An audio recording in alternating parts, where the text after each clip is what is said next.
안녕하세요. 10월 14일 화요일 아침마다 새로운 이성지 목사입니다. 오늘도 말씀에 순종하고 기도로 호흡하는 하루 되시길 빕니다. 오늘 묵상 본문은 잠언 12장 9절에서 16절 말씀입니다. 잠언 12장에서는 악인과 의인의 특징을 비교해서 그렇게 설명하며 의로운 삶을 사는 지혜를 가르쳐주고 있지요. 자신이 가장 지혜롭고 완벽하다고 생각하여 훈계를 거부하는 사람이 사실 가장 어리석은 사람입니다. 자신의 부족과 연약함을 깨닫고 또 교훈과 책망을 수용할 때 지혜롭게 되는 것이죠. 의인의 뿌리가 흔들리지 않는 이유는 그 뿌리를 하나님께 내렸기 때문입니다. 여러분은 무엇을 기반으로 삼고 세상을 살아가십니까? 오늘 본문은 특히 고집센 사람에 대한 말씀이 나오는데 여러분은 어떠신가요? 여러분도 한 고집하며 사시나요? 오늘 본문에 고집센 사람의 특징을 나타내고 있습니다. 첫 번째는 스스로 잘난 체 하는 사람이죠. 9절 말씀에 비천히 여김을 받을지라도 종을 부리는 자는 스스로 높은 체하고도 음식이 핍절한 자보다 나으니라. 아멘. 악인은 스스로 높은 체를 합니다. 자기가 대단하고 잘났다고 생각하죠. 다른 사람보다 내가 더 똑똑하다고 생각합니다. 내가 이미 다 아는 사실이라서 남의 이야기는 들을 필요가 없다라고 생각하죠. 세상에 새로울 것도 별로 없다라고 착각을 합니다. 한마디로 교만하다는 것입니다. 그 잘남으로 음식이 핍절하다고 합니다. 자기 밥벌이를 못한다는 것이죠. 이 사람은 잘난 것이 아니라 잘난 척하는 것이죠. 이런 사람은 발전이 없습니다. 가진 것이나 능력이 부족한데도 외적으로 뻐기며 포장하는 삶을 추구하는 자는 자신과 남을 속이는 미련한 자이고 또 후회와 고통만 증대될 뿐입니다. 늘 자신이 부족하다는 것을 이제 알아야 됩니다. 그리고 누구에게나 배울 것이 있다는 것을 인정해야 되겠죠. 우리의 고집을 꺾고 늘 배움의 자세를 가질 수 있기를 축복합니다. 두 번째 고집센 사람은 내가 늘 옳다고 생각하는 사람이죠. 오늘 15절에 보니까 미련한 자는 자기 행위를 바른 줄로 여기나 지혜로운 자는 공고를 듣느니라. 아멘. 고집센 사람에게서 나타나는 이상한 증상들이 있잖아요.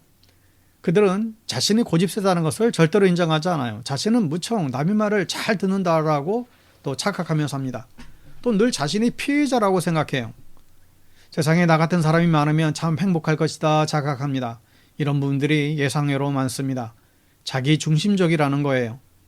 자기 행위는 늘 바르다고 착각하고 나는 늘 착하다고 생각합니다. 다른 사람들이 모두 나를 괴롭게 하는 가해자라고 생각합니다.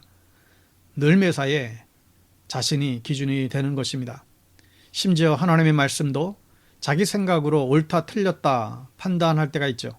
종종 이런 분들을 만납니다. 심지어 목사에게도 설교를 하죠. 이 말씀은 틀렸습니다. 저 말씀은 바릅니다. 목사님 이런 말씀은 부담스러우니 설교하지 마세요. 이렇게 얘기하기도 합니다. 나이가 들수록 더 그렇게 되는 것 같아요. 여러분 이런 사람을 세상에서는 꼰대라고 하잖아요. 세상 모든 것의 기준이 자신이 되는 사람입니다. 설령 내가 옳더라도 혹 내가 틀릴지도 모른다는 생각을 가질 필요가 있습니다. 이런 사람들은 세상에서 덜 실패하죠. 하나님 말고는 사실 옳은 분이 없습니다. 우리가 늘 열린 마음을 갖고 살 수 있기를 축복합니다. 세 번째 고집센 사람의 특징은 화를 자주 낸다는 거예요. 16절에 보니까 미련한 자는 당장 분노를 나타내거니와 슬기로운 자는 수욕을 참느니라. 그러면 요즘 학교 현장 이야기를 들어보면 분노 조절 장애나 이 주의력 결핍 장애를 가진 아동들이 갈수록 늘고 있다고 합니다. 작은 일에도 참지 못하고 거친 행동을 나타내거나 매 순간 산만하게 행동한다는 것이죠. 이것을 타고난 성격 탓으로만 돌릴 수는 없습니다. 성품과 덕을 중요하게 생각하지 않는 교육 풍토에서 개인한 것일 수도 있죠.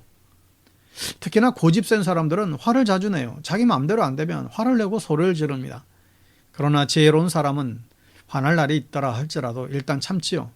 화를 내봐야 얻을 것이 없기 때문에 내가 화낸 것이 또 나의 잘못이 되는 것을 알기에 억지로라도 화를 절제합니다. 지혜자와 우매자의 차이는 이러한 감정 조절에서 나타납니다. 우매자는 성급해서 자신의 화나 울분을 즉각적으로 터뜨리지만 지혜자는 수치를 당할 때조차 감정을 다스리며 신중하게 행동하죠. 예수님을 보세요. 독사의 자식들아 하시며 거룩한 분노를 표출하시기도 했지만 예수님은 자기 자신을 위해선 화를 내지 않으셨어요. 늘 싸움을 피하셨습니다.